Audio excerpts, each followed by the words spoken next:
ఇక నెక్స్ట్ చూసుకున్నట్లయితే మనకు భూదాన్ ఉద్యమం. ఈ భూదాన్ ఉద్యమం సంబంధించి విషయాలు తెలుసుకున్నట్లయితే ఇక్కడ తెలంగాణ భూస్వామ్య విధానము సాయుధ రైతాంగ పోరాటం పట్ల దేశంలోని చాలా మంది ఆందోళన వ్యక్తపరిచారు. భూ కేంద్రీకరణ సమస్యను శాంతియుత పద్ధతుల ద్వారా అంటే భూదాన ఉద్యమం ద్వారా పరిష్కరించాలని సర్వోదయ నాయకుడు ఆచార్య వినోబావే భావించాడు. భూదానం అంటే భూమి లేని వారికి భూమి దానం ఇవ్వటము. అతడు భూస్వాముల నుంచి స్వచ్ఛందంగా భూమిని పొంది దానిని భూమి లేని వాళ్లకు దానం చేయాలని అనుకున్నాడు.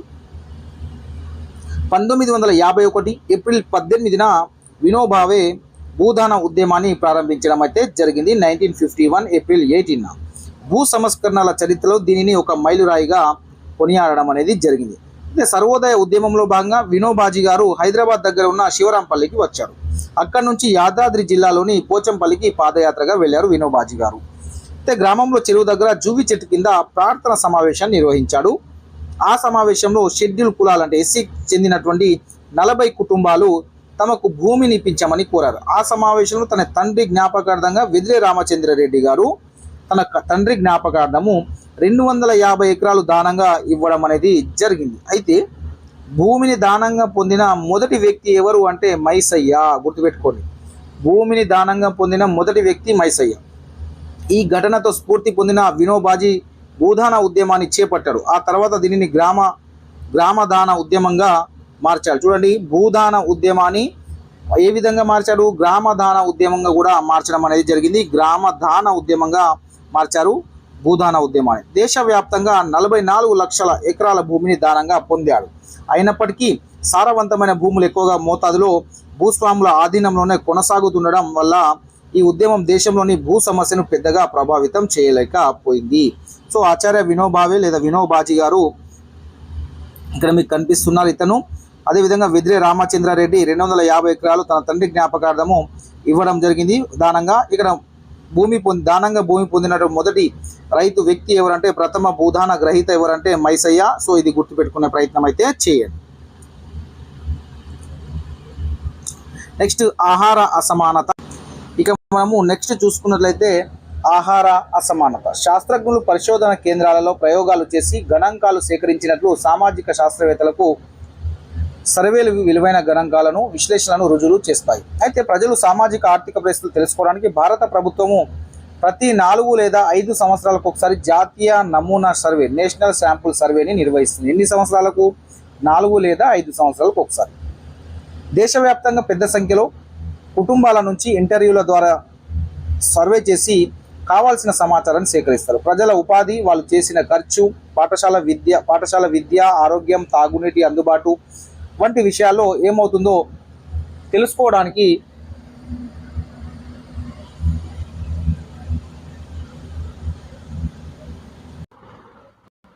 నెక్స్ట్ మనం చూసుకున్నట్లయితే ఇక్కడ దేశవ్యాప్తంగా ప్రజలు చేసే ఖర్చు, వీటి అన్నిటి గురించి వాళ్ళు సర్వే చేయడం జరుగుతుంది. ప్రభుత్వ విధానాలు సరైన దిశలోనే ఉన్నాయా లేదా తెలుసుకోవడానికి ఈ గణాంకాలు అనేటివి ప్రత్యేకంగా ఉపయోగపడతాయి. ఒకసారి చూసుకున్నట్లయితే 2004లో జరిపిన జాతీయ నమూనా సర్వేలో సమాచారం ఆధారంగా క్యాలరీల వినియోగం తెలియజేసే రేఖాపటం ఒకసారి మనము చూసుకున్నట్లయితే చూడండి, ఇక్కడ సగటున ప్రతి వ్యక్తి ఎన్ని క్యాలరీలు తీసుకుంటున్నారో తెలుసుకోవడానికి పరిశోధకులు ప్రయత్నించారు. ఈ విషయంలో ధనికులకు పేదలకు మధ్య చాలా అంతరం ఉందని తెలుసుకున్నారు. చాలా తక్కువ ఆదాయం ఉండి చాలా తక్కువ ఖర్చు చేయగలిగిన వాళ్ళు అత్యంత పేదలు సగటున ప్రతిరోజు 1624 కిలో క్యాలరీల ఆహారం మాత్రమే తీసుకుంటున్నారు 2004 ప్రకారం. ఇది ఆదాయం ఖర్చుతో పాటు తీసుకునే క్యాలరీలు కూడా పెరుగుతుంటాయి. పేదవాళ్ళు తీవ్ర శారీరక శ్రమ చేస్తుంటారు కాబట్టి వాళ్ళు ఇంకా ఎక్కువ క్యాలరీ తీసుకోవాలి. కానీ జనాభాలో అత్యంత పేదవాళ్ళు అత్యంత ధనికుల కంటే చాలా తక్కువ క్యాలరీలు తీసుకుంటున్నారు. అధిక శాతం ప్రజల్లో వాళ్ళు రోజు తింటున్న ఆహారం నుంచి అవసరమైన క్యాలరీలు అందటం లేదు. ప్రామాణిక స్థాయి క్యాలరీలు తీసుకునే వాళ్ళందరిలో పేదలుగా పరిగణించవచ్చును. ఇక్కడ చూసుకున్నట్లయితే రేఖాపటం ఇవ్వడం జరిగింది, వారు ఎంతెంత తీసుకుంటున్నారో ఎవరనేది ఇవ్వడం అనేది జరిగింది. నెక్స్ట్ చూసుకుంటే గమనిక చూసినట్లయితే ఇక్కడ చేస్తున్న ఖర్చు అంటే ఆహారము, బట్టలు, పాదరక్షకాలు, చదువు, వైద్యము, ఇంధనము, విద్యుత్, ఇంటి అద్దె వంటివి వస్తాయి. 2004లో అత్యంత పేదలైన 25% ప్రజలలో ప్రతి వ్యక్తి ఈ అంశాలపై నెలకి 340 రూపాయలు మాత్రమే ఖర్చు చేస్తున్నారు 2004లో. ఓకేనా?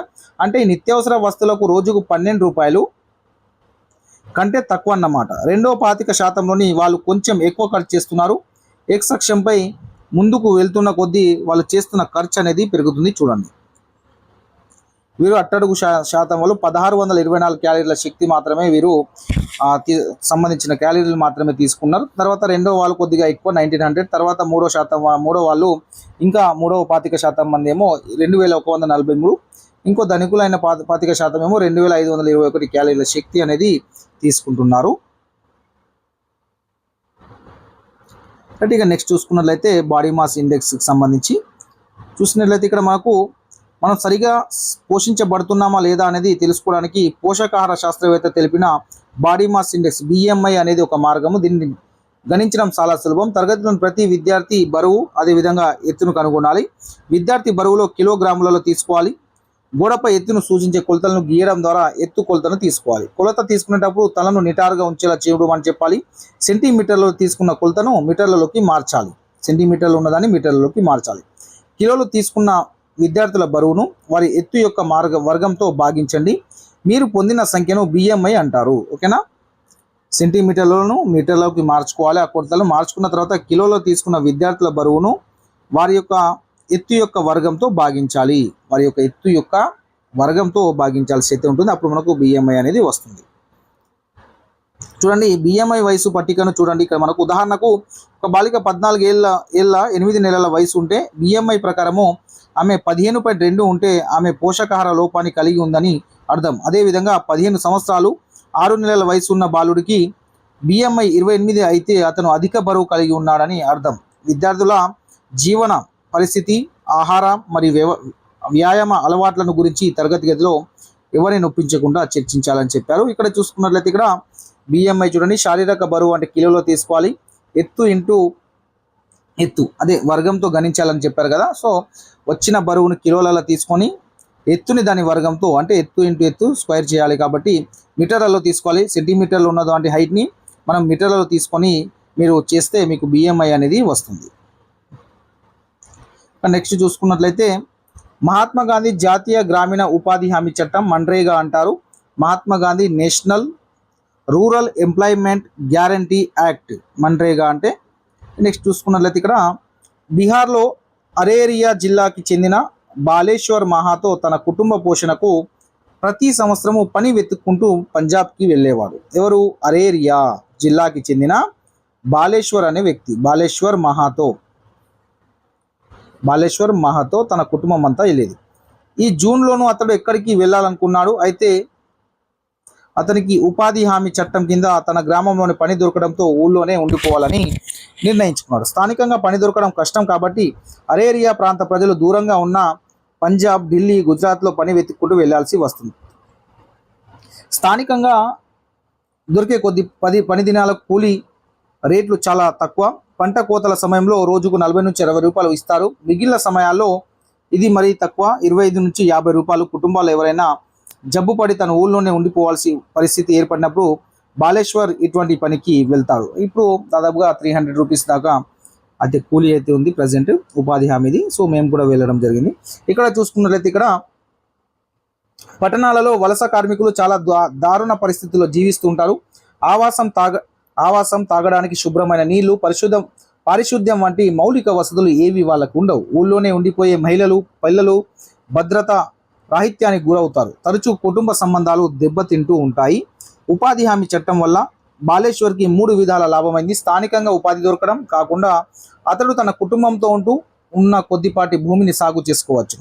ఉపాధి హామీ చట్టం ప్రకారం నైపుణ్యం అవసరం లేని శారీరక శ్రమ చేయడానికి సిద్ధంగా ఉండి పని అడిగిన పెద్దవాళ్ళకి అంటే 18 సంవత్సరాలు నిండిన వారికి ప్రభుత్వం పని కల్పించాలి. ఈ విధంగా ప్రతి గ్రామీణ కుటుంబం 1 సంవత్సర కాలం పాటు కనీసమని 100 రోజుల పాటు ఉపాధి పొందవచ్చు. ఈ పనికి కనీస కూలికి తక్కువ కాకుండా కూలీ కూడా చెల్లించాల్సి ఉంటుంది. చూడండి, ఈ ఉపాధి హామీ పనులు చేయాల్సిన పనులు: నీటి కాల్వ సంరక్షణ, కరువుకు తట్టుకునే పనులు, అడవుల వృద్ధి, చెట్ల పెంపకం, షెడ్యూల్ కులాలు తెగలకు చెందిన భూములకు సాగునీటి సౌకర్యాలు కల్పించడము, చెరువుల పూడికతో సహా సాంప్రదాయ నీటి మడుగుల పునరుద్ధరణ చేయాలి. నెక్స్ట్ సామాజిక తనిఖీలో ఒక నివేదిక కూడా ఉంటుంది. ఇక్కడ సామాజిక తనిఖీ చేస్తారు వీళ్ళు, సోషల్ ఆడిట్.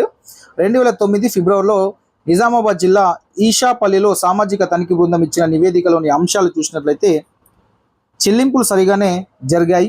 ఫీల్డ్ అసిస్టెంట్ తన బాధ్యతలు సక్రమంగా నిర్వర్తించాడు. పని ప్రదేశం వద్ద కాంట్రాక్టర్లు లేరు, కానీ పనిలో నాణ్యత లోపించింది. ఇవి కాకుండా తనిఖీ ద్వారా వెళ్ళిన మరికొన్ని విషయాలు. దున్నటము, చెట్లు పెంచడం పని 5.5 ఎకరాల్లోనే జరిగింది. కానీ ఈ పనికి సంబంధించిన కొలతల పుస్తకంలో దున్నటం, చెట్ల పెంపకం 15 ఎకరాల్లో జరిగిందని పేర్కొని ఉంది. అంటే 9.4 ఎకరాల అదనంగా చెల్లింపులు జరిగాయి. దీనికి పాత టెక్నికల్ అసిస్టెంట్ రామ్మోహన్ బాధ్యుడు.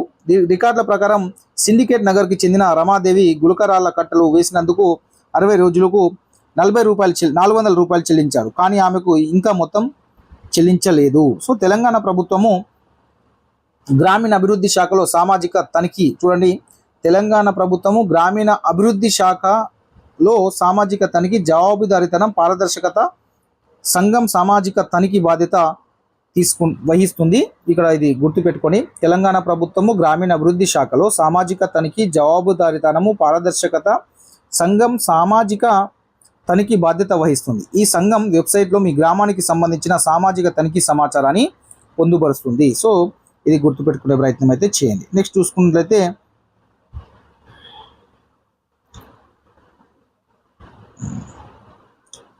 నెక్స్ట్ ప్రజా విచారణ.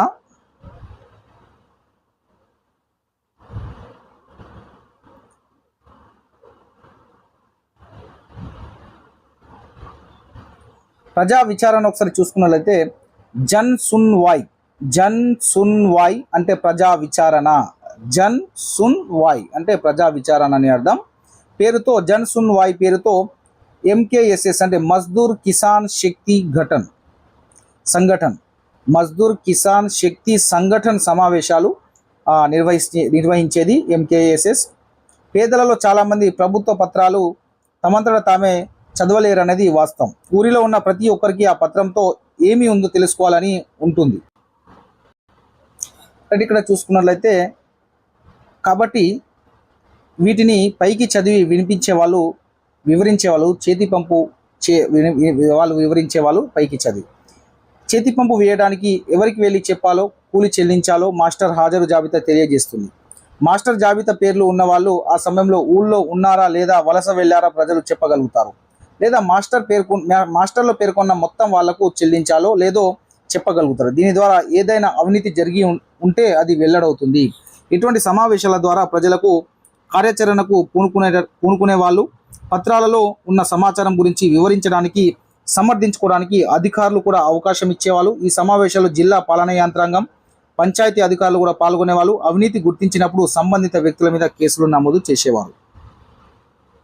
సో ఇక్కడ చూసుకున్నట్లయితే ఆ పత్రంలో ఏమి ఉందో తెలుసుకోవాలని ఉంటుంది కాబట్టి వీటిని పైకి చదివి వినిపించేవాళ్ళు, వివరించేవాళ్ళు. చేతి పంపు వేయడానికి ఎవరికి వెళ్ళి చెప్పాలో వాళ్ళకి తెలియకుంటే మాస్టర్ ఉంటుంది. ఆ మాస్టర్లో హాజరు జాబితా తెలియజేయడం అనేది జరుగుతుంది. ఇది సమావేశంలో పాల్గొంటున్నటువంటి మహిళలు MKS మజ్దూర్ కిసాన్ శక్తి సంఘటనలో. నెక్స్ట్ చూసుకున్నట్లయితే విద్యా హక్కు చట్టం చాలా ఇంపార్టెంట్ టాపిక్. ఇది మనకు సైకాలజీలో ఉంటుంది. ఇక్కడ కూడా 6 నుంచి 14 సంవత్సరాల పిల్లలందరికీ ఉచిత నిర్బంధ ఎలిమెంటరీ విద్యను అందించడానికి ఉద్దేశించబడింది. ఎలిమెంటరీ అంటే 1 నుంచి 8వ తరగతి దాకా. ఇది ఏప్రిల్ 1, 2010 నుండి అమల్లోకి వచ్చింది. RT చట్టం. చట్టంలోని ముఖ్యాంశాలు చూద్దాం. పిల్లలందరికీ అందుబాటులో పాఠశాలను ఏర్పాటు చేయాలి. పాఠశాలకు మౌలిక వసతులు కల్పించాలి. పిల్లలందరికీ వయసుకు తగిన తరగతిలో చేర్పించాలి. వయసుకు తగ్గ తరగతిలో చేర్చిన తర్వాత తోటి వారితో సమానంగా ఉండడానికి ప్రత్యేక శిక్షణ ఇప్పించాలి. ప్రత్యేక అవసరాలు కలిగిన పిల్లలకు సాధారణ పిల్లలతో పాటు విద్య కొనసాగించడానికి తగు వసతులు ఏర్పాటు చేయాలి. బడిలో చేర్చుకోవడానికి ఎలాంటి పరీక్షలు నిర్వహించరాదు. ఎటువంటి రుసుము ఛార్జీలు వసూలు చేయరాదు. బడిలో చేరిన పిల్లలు పేరు తీసేయడం, అదే తరగతిలో కొనసాగించడం చేయరాదు. RT చట్టం ప్రకారము బడిలో చేరిన పిల్లలు పేరు తీసేయడం కానీ అదే తరగతిలో కొనసాగించడం కానీ చేయరాదు. పిల్లల్ని శారీరకంగా, మానసికంగా హింసించరాదు. వయసు నిర్ధారణ పత్రము, ఇతర ధృవీకరణ పత్రాలు లేవనే కారణం చేత పిల్లలు బడిలో ప్రవేశాన్ని నిరాకరించరాదు. నెక్స్ట్ తగిన అర్హతలు ఉన్న వారిని మాత్రమే ఉపాధ్యాయులుగా నియమించాలి. పిల్లలు నిర్దేశించిన సామర్థ్యాలు సాధించేలా బోధన అభ్యసనం మూల్యాంకనం ఉండాలి. ఎలిమెంటరీ విద్య పూర్తయ్యే వరకు పిల్లలకు ఎలాంటి బోర్డు పరీక్షలు నిర్వహించరాదు. 14 సంవత్సరాలు పూర్తయినప్పటికీ ఎలిమెంటరీ విద్య పూర్తయ్యే వరకు పాఠశాలలో పిల్లలు కొనసాగవచ్చును. 14 సంవత్సరాల ఒక అబ్బాయికి పూర్తయ్యాయి, కానీ అతను ఇంకా స్కూళ్ళలో ఉంటున్నాడు అంటే అతని ఎలిమెంటరీ విద్య పూర్తయ్యే వరకు అంటే 8వ తరగతి అయ్యే వరకు కూడా అతను ఆ పాఠశాలలో కొనసాగవచ్చును. బలహీన వర్గాలకు ప్రతికూల పరిస్థితులను ఎదుర్కొంటున్న బృందాలకు చెందిన పిల్లలు ఏ విధమైన వివక్షకు గురి కాకుండా చూడాలి. రాజ్యాంగంలో పొందుపరిచిన విలువలకు అనుగుణంగా విద్యార్థులను భయం, ఆందోళనకు గురి చేయని రీతిలో వారి సర్వతోముఖాభివృద్ధికి తోడ్పడే పాఠ్య ప్రణాళిక, మూల్యాంకన విధానాలు రూపొందించాలని ఆర్టీఏ అనేది చెప్తుంది. నెక్స్ట్ చూసుకున్నట్లయితే యూరోపియన్లు భారతదేశంలో అచ్చు యంత్రాన్ని ప్రవేశపెట్టారు. ఎవరు ప్రవేశపెట్టారు భారతదేశంలో అచ్చు యంత్రాన్ని? యూరోపియన్లు. దీనివల్ల ఎన్నో వార్తాపత్రికలు, ఇతర పత్రికలు ప్రచురించబడ్డాయి. అనేక భారతీయ భాషల్లో సైతం పుస్తకాలు అనేటివి ప్రచురితమైతే కావడం అయితే జరిగింది. దీని ఫలితంగా అనేక మంది చాలా తక్కువ ధరకు అందుబాటులోకి వచ్చాయి. ఈ వార్తాపత్రికలు, పుస్తకాల ప్రజల చర్చలకు, వాదోపవాదాలకు దోహదపడ్డాయి. పత్రికలు, పుస్తకాలు అధిక సంఖ్యాక ప్రజలకు అందుబాటులోకి వచ్చాయి. అచ్చు యంత్రం ద్వారా యూరోపియన్లు భారతదేశంలో ప్రవేశపెట్టారు అచ్చు యంత్రాన్ని. నెక్స్ట్ వివాహ కనీస వయసు 1846లో 10 సంవత్సరాల్లోపు ఆడపిల్లలకు పెళ్లి చేయడానికి నిషేధిస్తూ చట్టం చేశారు. ఇప్పుడు 1846లో 10 సంవత్సరాలలోపు పిల్లలకు వివాహం చేయరాదు. 1891లో దీనిని 12 సంవత్సరాలకు పెంచారు. 1929లో శారద చట్టం ద్వారా వివాహానికి కనీస వయసు 14 సంవత్సరాలుగా చేశారు.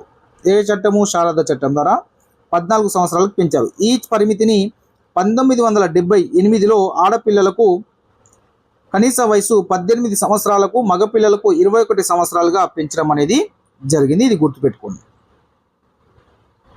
నెక్స్ట్ 1851లో కలకత్తాలో జరిగిన మొదటి వితంతు పునర్వివాహానికి ఒక ప్రేక్షకుడు ఇలా వివరణ ఇచ్చాడు. మొదటి వితంతు వివాహం ఎక్కడ జరిగింది? 1856లో జరిగింది. ఎక్కడ? కలకత్తాలో జరిగింది. అక్కడ ప్రేక్షకుడు ఏమన్నాడంటే, ఆ రోజును నేను ఎన్నటికీ మర్చిపోలేను. విద్యాసాగర్ తన మిత్రుడైన పెళ్లి కొడుకుతో పాటు వచ్చినప్పుడు ఇసుక వేస్తే రాలనంత సందర్శకులు గుమ్మిగూడి ఉన్నారు.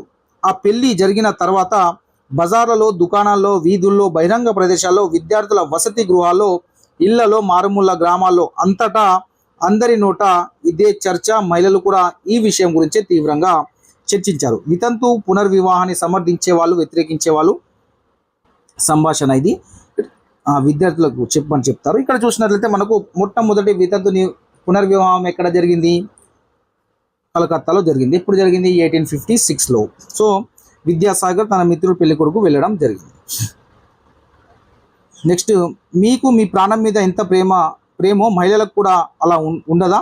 ఒక స్త్రీ భర్త చనిపోతే ఆమెకి జీవితంలో ఏం మిగిలి ఉంది? మంగలి వచ్చి మీ కళ్ళు చల్లబరచడానికి ఆమె కురులు, జుట్టు పూర్తిగా కొరిగేస్తాడు. ఆమె పెళ్లిళ్లకు, శుభకార్యాలకు, సుమంగాలకు, ఇతర మహిళలు వెళ్ళే కార్యక్రమాలకు వెళ్ళకూడదు. ఈ నిషేధాలని ఎందుకు? ఆమె భర్త చనిపోయినందుకు ఆమె దురదృష్టవంతురాలు. ఆమె నుదుట మీద కష్టాలు రాసి ఉన్నాయి. ఆమె దుశ్శకునం, ఆమె ముఖమే చూడకూడదు అని తారాబాయి షిండే స్త్రీ పురుషు తులన 1882లో ఈమె చెప్పినటువంటి వాక్యాలు అయితే ఈ విధంగా ఉన్నాయి. వర్డ్స్ గుర్తుపెట్టుకుని తారాబాయి షిండే. నెక్స్ట్, పశువులతో ప్రవర్తించినట్లు పురుషులు స్త్రీలతో ప్రవర్తిస్తారు. మా పరిస్థితిని మెరుగుపరచుకోవడానికి ప్రయత్నిస్తుంటే మేము పురుషులకు వ్యతిరేకంగా తిరుగుబాటు చేస్తున్నామని, అది పాపం అని అంటారు. మగవాళ్ళు ఆ యొక్క దుష్కృతాలను భరిస్తూ వాటిని వ్యతిరేకించకపోవటమే పెద్ద పాపం అన్నారు. ఎవరు? రమాబాయి చెప్పడం జరిగింది ఈ యొక్క వర్డ్స్ని.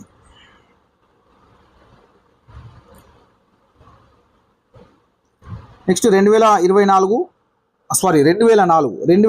ఫిబ్రవరిలో ముస్లిం ఆడపిల్లలు కట్టుకునే తలగుడ్డ, యూదుల టోపీ, క్రైస్తవుల శిలువలు వంటి మత రాజకీయ చిహ్నాలను పాఠశాల విద్యార్థులు ధరించకుండా ఫ్రాన్స్ ఒక చట్టం చేసింది. ఫ్రాన్స్ కింద ఒకప్పుడు వలస దేశాలుగా ఉన్న అల్జీరియా, ట్యునీషియా, మొరాకో దేశాల నుంచి వచ్చి ఫ్రాన్స్లో నివసిస్తున్న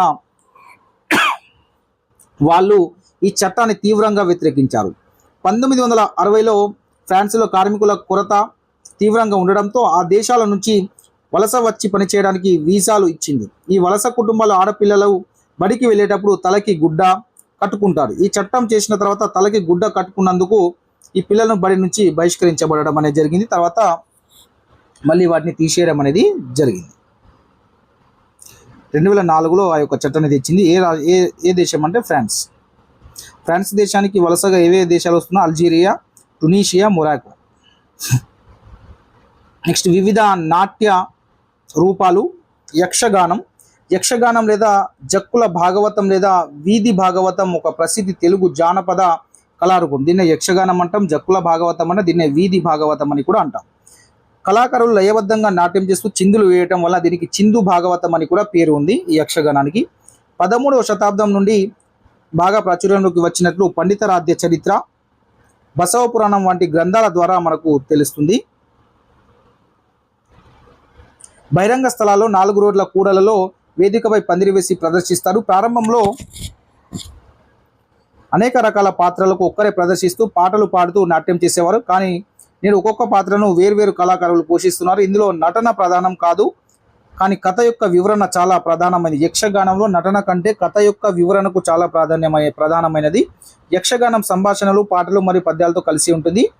యక్షగానం సంభాషణలు, పాటలు, పద్యాలతో ఉంటుంది. వేదికపై ప్రదర్శించే వారితో పాటు తబాలా అదేవిధంగా హార్మోనియం వాయించేవారు, కోరస్ పాడేవారు ఉంటారు. నటుల కాళ్ళు, చేతులు, కదలికలు వివిధ రకాల భావాలను, పాత్రను బట్టి, ప్రాముఖ్యతను బట్టి వేరువేరుగా ఉంటాయి. వారు ధరించే బట్టి దుస్తులు కూడా వేరువేరుగా ఉంటాయి. ఒక్కొక్క కథలో దేవుళ్ళు, రాజులు, మంత్రులు, సైనికులు, బ్రాహ్మణులు, రైతులు, సాధారణ ప్రజలు, జోకర్లు వంటి వేరువేరు పాత్రలు ఉంటాయి. నెక్స్ట్ సుగ్రీవ విజయము, బాలనాగమ్మ కథ, రంపల చిత్రాంగాద విలాసం మరియు కృష్ణార్జున యుద్ధం వంటివి వారు ప్రదర్శించే ముఖ్యమైన కథలలో కొన్ని. సాంప్రదాయంగా యక్షగానులు ఎక్కువగా చిందు కులానికి చెందిన వారు ప్రదర్శిస్తారు. ఇప్పటికి కూడా ఆశ్రిత అంటే చిందు కులం అంటే ఆశ్రిత. సో ఇప్పుడు కులంతో సంబంధం లేకుండా అనేక మంది కళను నేర్చుకోవడానికి ముందుకు వస్తున్నారు. నెక్స్ట్ గుసాడి. ఆదిలాబాద్కు చెందిన రాజగోండ్లు దీపావళిని పెద్ద ఎత్తున జరుపుకుంటారు. ఈ సందర్భంగా వీరు చేసే నాట్యాన్ని గుసాడి అంటాము. వీరు నెమలి ఈకలు, దుప్పి కొమ్ములు వంటి వాటితో చక్కగా అలంకరించుకుంటారు. దీనితో పాటు డప్పు, తుడుం, పిప్రి, కలికోం వంటి వాద్య పరికరాలను వారు సంగీతంలో వాయిస్తారు. ఆదిలాబాద్ చెందిన ఏ గోండ్లు? రాజగోండ్లు, గుర్తుపెట్టుకోండి. సుధీర్ నాట్యం. ఇది ఒక్కరు చేసే నాట్యము. శతాబ్దాలుగా దేవాలయాల్లో దేవదాసులు ఈ నాట్యం చేసేవాళ్ళు. దక్షిణ భారతంలో ప్రత్యేకించి తమిళనాడులో రాజదర్బార్లో ప్రదర్శించేవారు. సుధీర్ నాట్యము ఒక్కరే చేసే నాట్యం. ఇది ఎవరు చేసేవారు అంటే దేవదాసులు దేవాలయాల్లో చేసేవారు. నెక్స్ట్ లంబాడీలు. తెలంగాణలో లంబాడీలు పాక్షిక సంచార జాతులు. విత్తటము, నాటటము, కొయ్యటం వంటి రోజువారీ పనులతో ముడిపడి కదలికల ఆధారంగా వీరి నాట్యాలు ఉండేవి. పూసలు, అద్దాలు కట్టిన వాళ్ళ బట్టలు చాలా అందంగా ఉంటాయి. దసరా, దీపావళి, హోలీ వంటి పండుగలప్పుడు వాళ్ళు ప్రదర్శనలు చేస్తే ప్రజలు డబ్బులు ఇచ్చేవాళ్ళు. నెక్స్ట్ కురవంజి. మహిళలు చేసే బృంద నాట్యం ఇది. ప్రత్యేకించి ప్రేమికుడి ప్రేమను పొందే అంశంతో అమ్మాయిలు సాహిత్యం లేదా కవిత రూపంలో ప్రదర్శించే బృంద నాట్యము. కురవంజి అంటే ప్రేమికుడు ప్రేమను పొందే అంశంతో అమ్మాయిలు సాహిత్యము లేదా కవిత రూపంలో ప్రదర్శించే బృందనాట్యం. నెక్స్ట్ కూచిపూడి. ఆంధ్రప్రదేశ్లోని కూచిపూడి గ్రామానికి చెందిన ఒక నృత్య నాటకం. ఇందులో పాత్రలన్నింటినీ పురుషులే అభినయిస్తారు. ఇది పురాణాలకు సంబంధించిన కథాంశాలతో కూడినది. కూచిపూడిలో పాత్రలన్నీ పురుషులే అభినయిస్తారు, గుర్తుపెట్టుకోండి. నెక్స్ట్ సినిమా పుట్టుక. రైట్, సినిమా పుట్టుక చూసినట్లయితే భారతదేశంలో సినిమా పుట్టుక 1896 జూలై 7న ముంబైలో వాట్సన్ హోటల్లో లూమియార్ సోదరుల మొదటి బహిరంగ ప్రదర్శనతో జరిగిందని చెప్పవచ్చును. అంచులలో రంధ్రాలు ఉండే సెల్యులాయిడ్ ఫిలిం ఉపయోగించి సెకనుకు 10 ఫోటోలు తీయగల కెమెరాను 1887లో ఇంగ్లాండ్కు చెందిన విలియం ఫ్రీస్ గ్రీన్ రూపొందించాడు. పొడవైన ఫిలిం రీళ్లను మధ్యలో అంతరాయం లేకుండా ప్రదర్శించగల సినిమా ప్రొజెక్టర్ను 1895లో వుడ్విల్ లాథమ్ కనుగొనడం జరిగింది. నెక్స్ట్, మన రోజువారీ జీవితంలో వార్తాపత్రికలు ముఖ్య పాత్ర పోషిస్తాయి. చైనా నుంచి ప్రచురితమైన ది పెకింగ్ గెజెట్ను చాలామంది పరిశోధకులు మొట్టమొదటి పత్రికగా పరిగణిస్తారు. దీన్ని చైనా నుంచి వచ్చినటువంటి ది పెకింగ్ గెజెట్ను చాలామంది పరిశోధకులు మొట్టమొదటి పత్రికగా పరిగణిస్తారు. ఇది 618 సంవత్సరంలో ముద్రితమైందని, మొదట్లో దినపత్రికను చేతితో రాసేవారు. ఆ తర్వాత దానిని ముద్రించడం మొదలుపెట్టారు. ఆధునిక భావనలో మొదటి దినపత్రిక 1655లో లండన్లో ఆక్స్ఫర్డ్ నుంచి ప్రచురితమైందని, దాని పేరు ఆక్స్ఫర్డ్ గెజిట్ అని. అమెరికాలోని మొదటి వార్తాపత్రిక అయినటువంటి పబ్లిక్ అక్కరెన్సెస్ అది 1690లో మొదలైందని. ఇది అమెరికాకు సంబంధించినటువంటి మొదటి వార్తాపత్రిక పబ్లిక్ అక్కరెన్సెస్. అదేవిధంగా లండన్లో ఆక్స్ఫర్డ్ నుంచి ప్రచురితమైనటువంటి మొదటి పత్రిక.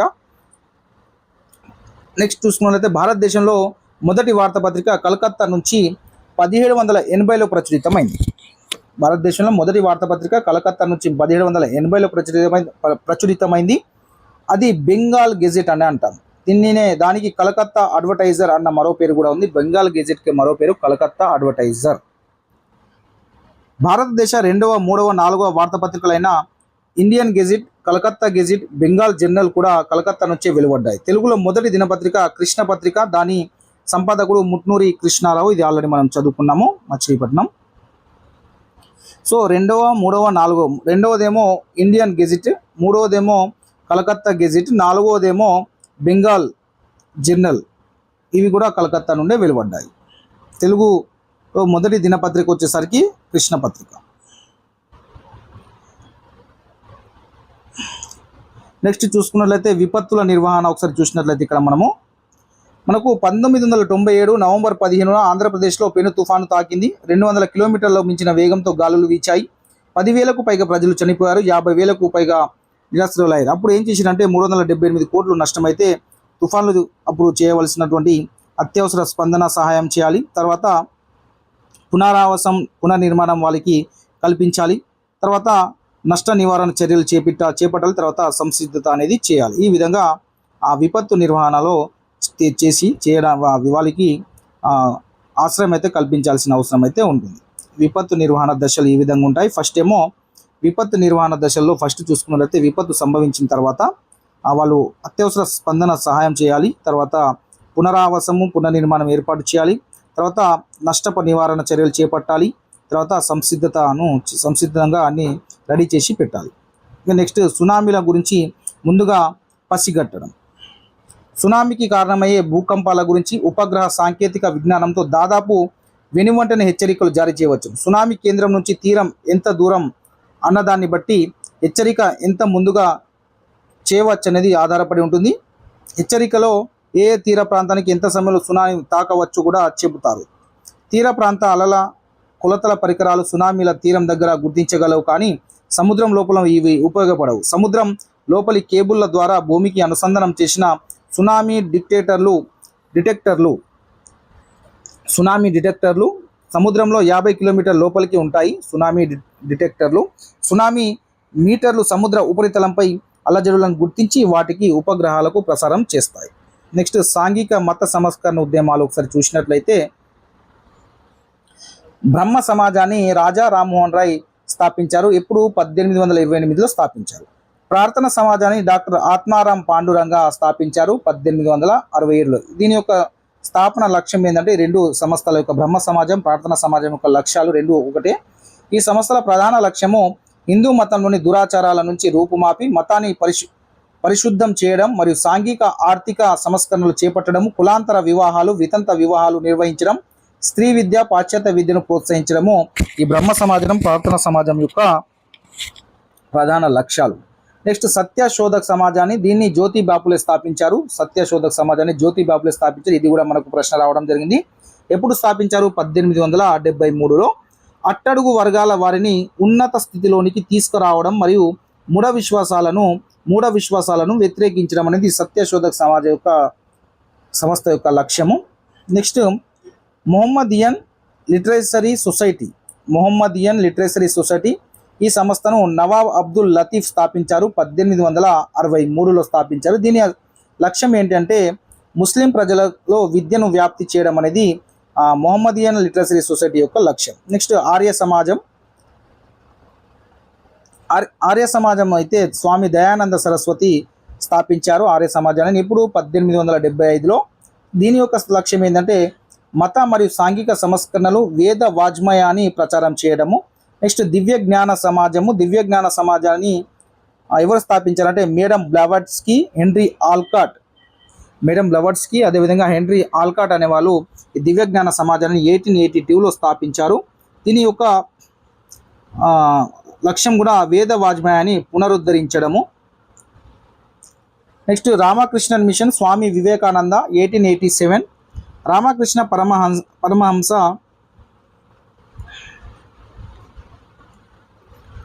రామకృష్ణ పరమహంస బోధనలను ప్రచారం చేయడం మరియు సామాజిక సేవల్లో పాల్గొనడం.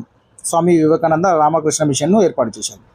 హరిజన్ సేవక్ సంఘ్, దీన్ని మహాత్మా గాంధీ గారు స్థాపించారు. హరిజన్ సేవక్ సంఘ్ని ఇది 1932 1932లో స్థాపించారు. వెనుకబడిన తరగతులను ఉన్నత స్థితికి తీసుకురావడము, వారికి విద్యా సౌకర్యాలను కల్పించడము. నెక్స్ట్ మనకు ఇక్కడ నుండి ప్రశ్న రావడం జరిగింది. భారత రాజ్యాంగ ముసాయిదా కమిటీ సలహాదారుడు ఎవరని మొన్నటి సెషన్లో ప్రశ్న అనేది అడగడం అనేది జరిగింది. ఇక్కడ నుండి ఒకసారి మనము క్లియర్గా చూద్దాం. 29 ఆగస్టు 1947 భారత రాజ్యాంగ నిర్మాణ ముసాయిదా కమిటీ నియమించబడింది. భారత రాజ్యాంగ నిర్మాణ ముసాయిదా కమిటీ ఎప్పుడు నియమించబడింది? 29 ఆగస్టు 1947. ఈ కమిటీలో అధ్యక్షునితో పాటు 6 సభ్యులు ఉన్నారు. వీరితో పాటు ఒక రాజ్యాంగ సలహాదారుడు కూడా నియమించబడ్డారు. అడిగారు భారత రాజ్యాంగ సలహాదారుడు ఎవరు అని మొన్నటి సెషన్లో ప్రశ్న అడిగారు. ముసాయిదా కమిటీ సభ్యులు చూస్తే డాక్టర్ బిఆర్ అంబేద్కర్ అధ్యక్షులు ఉండే, కేఎం మున్షి వీళ్ళేమో సభ్యులు కేఎం మున్షి మాజీ గృహ శాఖ మంత్రి బాంబే, అల్లాడి కృష్ణస్వామి అయ్యర్ మాజీ అడ్వకేట్ జనరల్ మద్రాస్ రాష్ట్రం అనేది, అదే ఎన్ గోపాలస్వామి అయ్యంగార్ జమ్మూ అండ్ కాశ్మీర్ మాజీ ప్రధానమంత్రి, నెహ్రూ మంత్రి మండలిలో సభ్యులు ఉండే ఎన్ గోపాలస్వామి అయ్యంగార్. అదేవిధంగా బిఎల్ మిట్టర్ భారతదేశ మాజీ అడ్వకేట్ జనరల్, మహమ్మద్ సాదుల్లా అస్సాం మాజీ ముఖ్యమంత్రి ముస్లిం లీగ్ సభ్యులు, డిపి ఖైతాన్ న్యాయవాది. సో వీళ్ళు రాజ్యాంగ కమిటీలో సభ్యులు, వీళ్ళు మొత్తము 6.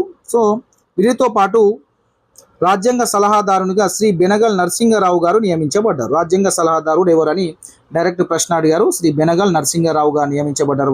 మనకు answer Shri Benegal Narasingarao option right answer అవుతుంది. తర్వాత కాలంలో 1950 సంవత్సరంలో వీరు అంతర్జాతీయ న్యాయస్థానంలో భారతదేశం నుంచి మొట్టమొదటి న్యాయమూర్తిగా నియమించబడ్డారు. సో భారతదేశం నుంచి అంతర్జాతీయ న్యాయస్థానంలో మొట్టమొదటి న్యాయమూర్తిగా ఎవరు నియమించబడ్డారంటే శ్రీ బెనగల్ నరసింగరావే. మళ్ళీ రాజ్యాంగ సలహాదారుడు కూడా శ్రీ బెనగల్ నరసింగరావే మనము ఆన్సర్ అవుతుంది. ఈ ప్రశ్న వచ్చింది. నెక్స్ట్ కమిటీ ఇతర సభ్యులు చూసుకున్నట్లయితే బిఎల్ మిట్టర్ కమిటీ నుంచి రాజీనామా చేశారు. వీరి స్థానంలో మాధవరావు వచ్చారు. మిట్టర్ అనే అతను రాజీనామా చేయడంతో మాధవరావు రావడం జరిగింది. వదోదరా మహారాజు యొక్క న్యాయ సలహాదారులు ఈ మన మాధవరావు. డిపి ఖైతాన్ గారి మరణం తర్వాత చనిపోతే అతని స్థానంలో టిటి కృష్ణమాచారి గారిని నియమించడం అనేది జరిగింది. సో ఇది యూరోపియన్ రాకకు సంబంధించి తర్వాత ఒకసారి చూసుకోండి. సో ఇవి మనకు 8th క్లాస్ సోషల్లో ఉన్నటువంటి ముఖ్యమైన అంశాలు. ఖచ్చితంగా ప్రశ్నలు ఈ యొక్క అంశాల నుండి వస్తున్నాయి, రేపు కూడా వస్తాయి. పేపర్ 1 పేపర్ 2 వాళ్ళు అస్సలు మిస్ కాకుండా ఈ వీడియో మొత్తాన్ని చూడండి. ఈ యొక్క PDF నేను మన యొక్క వాట్సాప్ గ్రూప్లో షేర్ చేస్తాను. మీరు తప్పకుండా మన యొక్క ఛానల్ అయితే సబ్స్క్రైబ్ చేసుకుని మన యొక్క వీడియోస్ని లైక్ చేసి మీ యొక్క సపోర్ట్ని అయితే అందించండి. Thank you so much.